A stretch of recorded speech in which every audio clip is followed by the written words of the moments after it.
Olá pessoal, estamos aqui no Fórum SAF 2024, um evento destinado a discutir a Sociedade Anônima do Futebol, essa importante legislação que tem provocado mudanças e discussões no contexto do futebol brasileiro. A Arena Esporte Clube 3, o podcast destinado para discutir o futebol, a indústria do futebol dentro e fora das quatro linhas. Ao meu lado, o Sérgio Xavier, comentarista, jornalista do Sport TV, do Grupo Globo.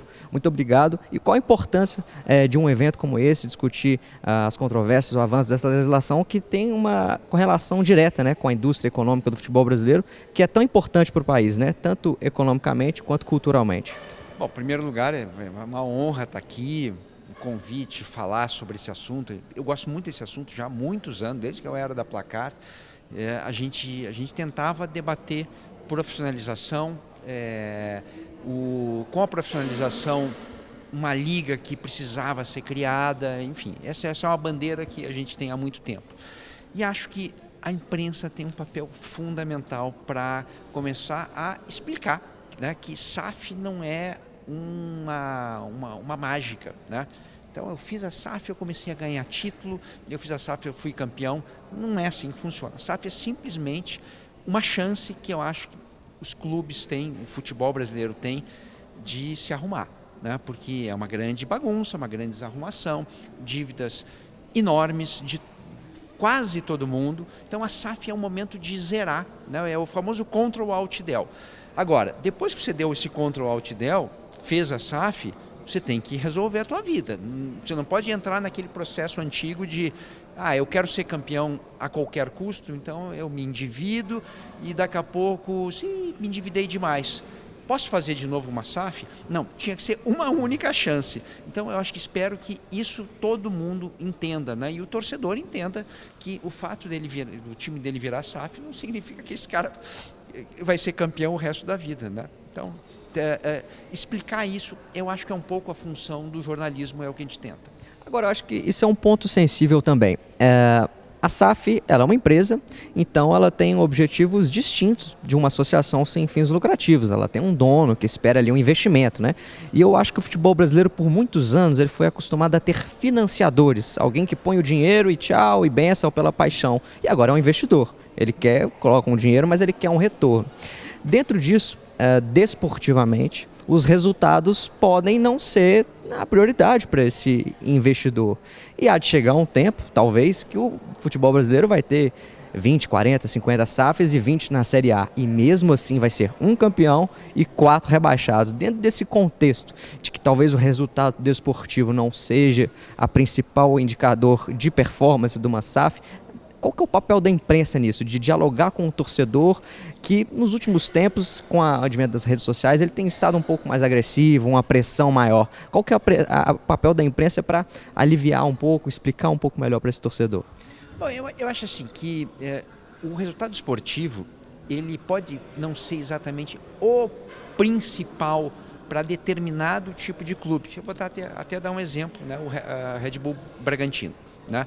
Que ali eles estão querendo uma outra coisa, que é pegar a marca deles, fazer aquela marca ser muito falada e ser admirada e ser querida. Esse é o objetivo principal. Só que no meio disso, como é que você faz isso? O resultado esportivo vai ser um dos objetivos. Então o resultado esportivo sempre vai estar entre os principais objetivos de uma SAF.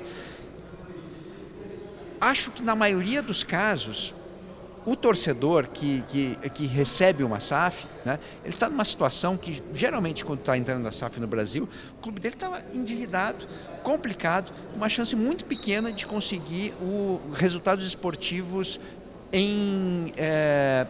sucessivamente. Porque, às vezes, você investe, bota muito dinheiro num clube, se endivida e é campeão naquele ano, mas no ano seguinte, né, a vida vai cobrar um preço. Então, eu acho que, no final das contas, os objetivos são mais ou menos parecidos com todo mundo. Claro que você vai ter que se dar conta.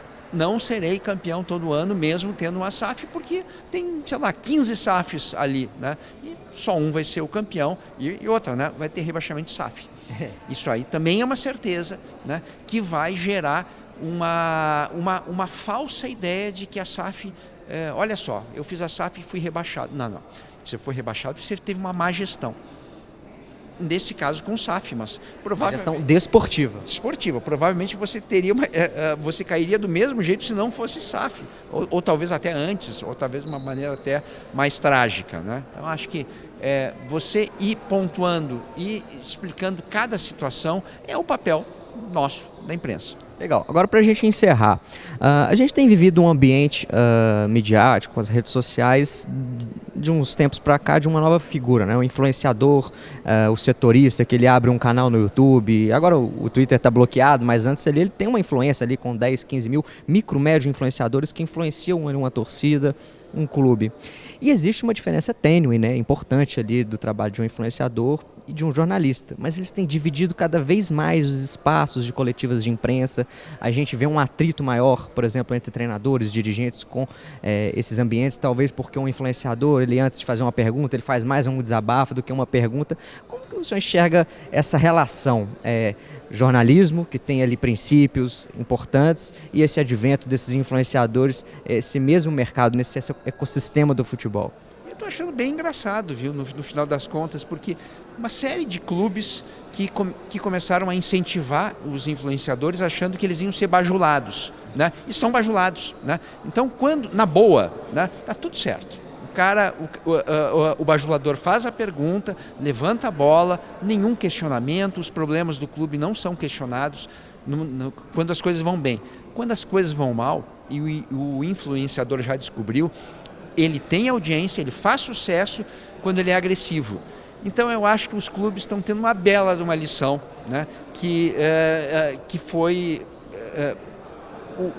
a ideia deles de desprezar o jornalismo, de rebaixar o jornalismo, de principalmente rebaixar o jornalismo investigativo, né? Agora está vindo a conta para eles também. Então eu olhando de fora, estou achando bem engraçado, né? Olha aí, pessoal. Investiram no influenciador, pegaram as entrevistas coletivas e tiraram os jornalistas para botar os influenciadores, beleza, paguem o preço.